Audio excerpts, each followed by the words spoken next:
नमस्ते, जय हिंद साथियों। देखिए, आज हम एक ऐसे टॉपिक पे बात करने वाले हैं जो एक बहुत ज़्यादा वायरल और बहुत ज़्यादा कन्फ्यूजन वाला टॉपिक है। और मुझे लगता है बहुत सारे कोई देख लिए होंगे, लेकिन फिर भी वो कन्फ्यूजन दूर नहीं हो पा रहा है। तो मैं उन्हीं सब कन्फ्यूजन को दूर करने के लिए आया हूँ। देखिए, अभी 24 मई को द हिंदू जो पेपर है, न्यूज़पेपर है, उसमें एक न्यूज़ आया था जिसमें अजीत डोभाल जो एनएसए नेशनल सिक्योरिटी एडवाइज़र हैं, अजीत डोभाल सर की तरफ से उस न्यूज़पेपर में ये बताया गया है कि जितने भी सीएपीएफ में यानी पैरामिलिट्री फोर्स हैं, या तो सीआरपीएफ, बीएसएफ, आईटीबीपी यानी जितने भी 7-8 फोर्सेस हैं, सबको मर्ज कर दिया जाएगा। अब ये मर्ज करना ये है क्या? इससे फ़ायदा होगा, नुकसान होगा, देश के लिए क्या फ़ायदा होगा और जवानों के लिए का क्या फ़ायदा होगा, ये कब से लागू होगा और क्या है, सही है या गलत है, इसके बारे में हम इस वीडियो में बात करेंगे। ज़्यादा देरी नहीं करेंगे वीडियो में, मैं चाहता हूँ कि थोड़ा कम समय में इसको बना दूँ। देखिए, जो अजीत डोभाल सर हैं, ये एक सुझाव दिए हैं, ना कि अभी तक किसी प्रकार का इसमें ग्रीन सिग्नल मिला है और ना ही प्रधानमंत्री या एमएचए की तरफ से इस पे किसी प्रकार का बयान दिया गया है। ये अजीत डोभाल सर की तरफ से एक सुझाव दिया गया है कि जितने भी सीएपीएफ फोर्स हैं पैरामिलिट्री में, चाहे CRPF, BSF, ITBP, Assam rifle तो आपका सीएपीएफ में आता ही नहीं है, तो बाकी जो सीआईएसएफ वगैरह इन सबको मर्ज कर दिया जाए। अब ये मर्ज करना होता क्या है? देखिए, क्या है ना कि अभी हमारे जितने भी फोर्सेस है, बीएसएफ, सीआरपी, इन सब का एक अलग अलग वर्क बांटा गया है। जैसे सीआरपीएफ एंटी नक्सल का काम करती है, इलेक्शन ड्यूटी हो गया, बहुत सारे का जैसे सीआईएसएफ वगैरह का जो है आपका मेट्रो सिटी हो गया, एयरपोर्ट हो गया, बीएसएफ का बॉर्डर पे, ऐसे वर्किंग बांटा गया।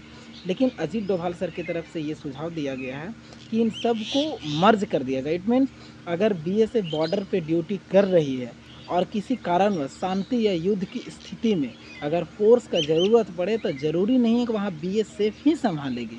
वैसे समय पे सीआरपीएफ को भी भेजा जा सकता है, सीआईएसएफ को भी भेजा जा सकता है। इसका मतलब ये हुआ, अगर सीआरपीएफ कहीं एंटी नक्सल का काम कर रही है और वहाँ पे अगर फोर्स का ज़रूरत है, तो ज़रूरी नहीं है कि सीआरपीएफ को ही वहाँ भेजा जाएगा।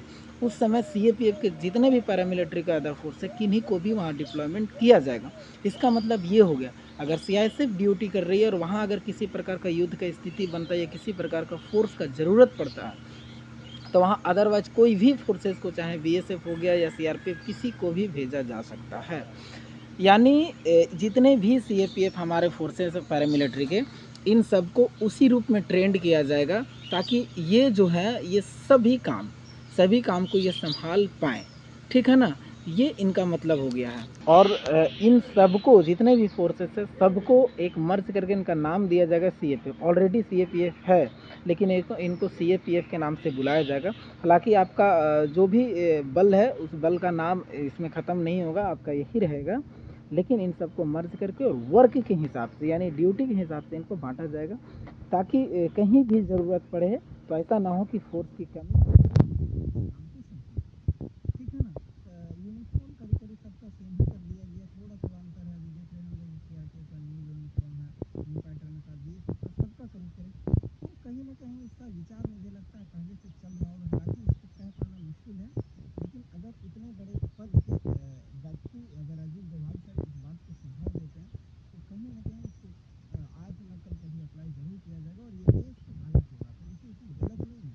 अगर मान लिया जाए मैं सीआरपीएफ में हूँ और कहीं कोई दिक्कत पड़ जाए, तो दूसरी फोर्स भी इसको आके हैंडल कर सकती है, क्या कहीं भी। तो ये सबको एक तरह से इसमें थोड़ा सा कंफ्यूजन होता है कि क्या सैलरी अगर सीआरपीएफ को रिक्स अलाउंस मिल रहा है, वहाँ पे सीआईएसएफ को भेज दिया जाएगा, तो क्या उस जगह पे उसको रिक्स अलाउंस मिलेगा?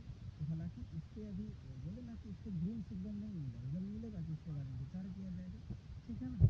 तो मैं कहता हूँ, आपको टेंशन लेने की ज़रूरत नहीं है, इसमें किसी प्रकार का कोई दिक्कत नहीं है। ठीक है ना? अब ये बात करते हैं, क्या सर 2024 में ये अप्लाई होगा ये चीज़? हालांकि इस पे कह पाना मुश्किल है, 2024 में तो मुझे नहीं लगता अप्लाई होगा, लेकिन आगे के समय में हो सकता है। ठीक है ना? और इससे एक और फ़ायदा होगा कि देखिए, जब आप फॉर्म अप्लाई करते हैं ना, तो जो आपको चॉइस का ऑप्शन दिया जाता है, सीआईएसएफ, बीएसएफ, सीआरपीएफ, आईटीबीपी, वो सब सारा अगर ये चीज़ नियम आ जाता है, ये चीज़ मर्ज कर दिया जाता है, तो ये मुझे लगता है चॉइस ख़त्म हो जाएगा। उस टाइम सिर्फ़ और सिर्फ एक आपका सीएपीएफ होगा, क्योंकि वर्किंग सेम होगा, उनका ट्रेंड जो उनको ट्रेंड किया जाएगा, ट्रेनिंग दिया जाएगा, वो सेम होगा। सारे फोर्सेस को सारे काम आना चाहिए। यानी अगर सीआरपीएफ को कभी बोल दिया जाए कि एयरपोर्ट की ड्यूटी कीजिए तो उन्हें आना चाहिए, सीएसएफ को बोल दिया जाए कि एंटी नक्सल का काम करे तो उन्हें आना चाहिए। तो इनको इस रूप से ट्रेंड किया जाएगा और इनको फिर हर एक काम में हर एक जगह पे काम लिया जाएगा, ठीक है ना। तो हालांकि इस पर बुरा नहीं बोल सकते हैं। आप लोगों का जो कन्फ्यूज़न था उसको मैं दूर कर दिया।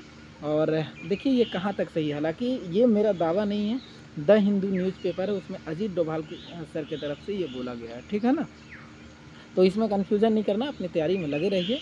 बाकी आगे क्या होगा देखा जाएगा। इसमें किसी तरह का गलत थोड़ी ना है, ये सही है, गलत नहीं है, कोई दिक्कत नहीं है ना।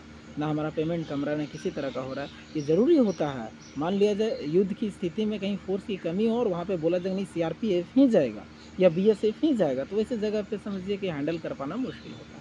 सारे को मिल के काम करेंगे तो ज़्यादा बेटर होगा, ठीक है ना। जैसे इंडियन आर्मी में बहुत अलग अलग है, बहुत अलग अलग उसमें पोस्ट है, अलग अलग है, लेकिन उसको एक ज्वाइंट करके एक नाम दिया गया है इंडियन आर्मी।